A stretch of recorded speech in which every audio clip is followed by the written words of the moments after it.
Assalamualaikum warahmatullahi wabarakatuh. Halo adik-adik, gimana nih kabarnya? Semoga sehat selalu ya adik-adik. Untuk pembelajaran kali ini, kita akan membahas mengenai kepribadian Umar bin Khattab. Siapa sih Umar bin Khattab itu? Umar bin Khattab adalah salah satu sahabat Rasulullah Shallallahu Alaihi Wasallam dengan kepribadian yang sangat unik. Setelah masuk Islam, Umar bin Khattab melakukan perjuangan yang sangat besar bagi perkembangan umat Islam.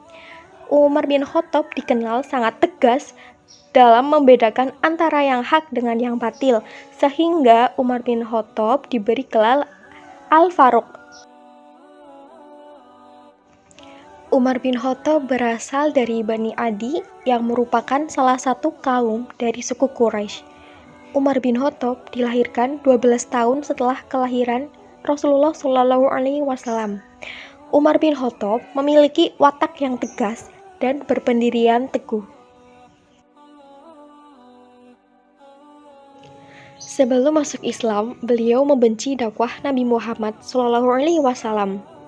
Umar bin Khattab kerap kali mengganggu dan menyiksa orang-orang yang masuk Islam di awal-awal masa kenabian. Akan tetapi, Rasulullah Shallallahu Alaihi Wasallam menaruh simpati kepadanya. Hal ini dikarenakan pengaruh dan kebenaran Umar. Nabi Muhammad Shallallahu Alaihi Wasallam merasa kalau Umar masuk Islam, maka ia akan membawa kebaikan dan kemajuan dalam dakwah risalah Allah Subhanahu wa Ta'ala.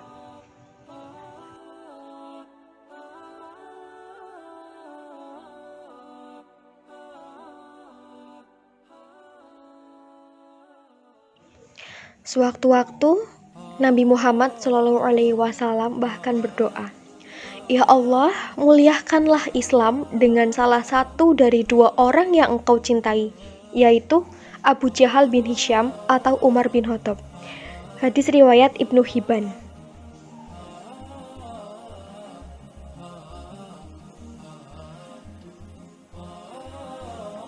Menjawab doa Nabi, Allah Subhanahu wa Ta'ala meluluhkan hati Umar bin Khattab. Ia pun masuk Islam ketika mendengar lantunan ayat suci Al-Quran yang dibaca saudarinya, yaitu Fatimah binti Khattab. Berbeda dengan orang-orang yang menjawab dakwah Nabi kala itu, Umar bin Khattab tak pernah menyembunyikan keislamannya. Jika sahabat-sahabat lain khawatir dengan keselamatan mereka karena kekuatan Islam masih sangat lemah, akan tetapi Umar dengan lantang mendatangi gerombolan kaum kafir Quraisy. Beliau mengumumkan bahwa ia mendukung dan mengikuti ajaran Islam beberapa kali. Ketika Umar menyampaikan ke banyak orang bahwa ia masuk Islam, orang-orang kafir Quraisy lantas mengeroyoknya. Namun, karena kekuatan dan keperkasaannya, tak ada yang bisa mengalahkan Umar bin Khattab.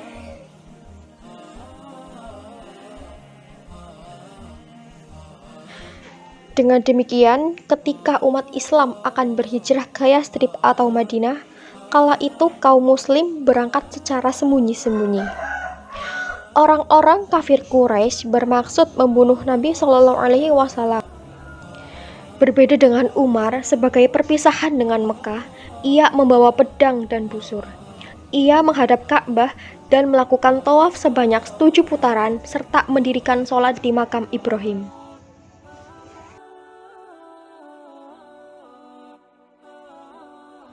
Usai itu, beliau mendatangi segerombolan kaum kafir Quraisy, lalu berkata, "Aku akan berhijrah ke Madinah, melaksanakan perintah Rasulullah. Barang siapa yang ingin diratapi ibunya, ingin anaknya menjadi yatim atau istrinya menjadi janda, hendaklah ia menemui di balik lembah ini." Namun, tak seorang pun berani dan menjawab tantangan Umar.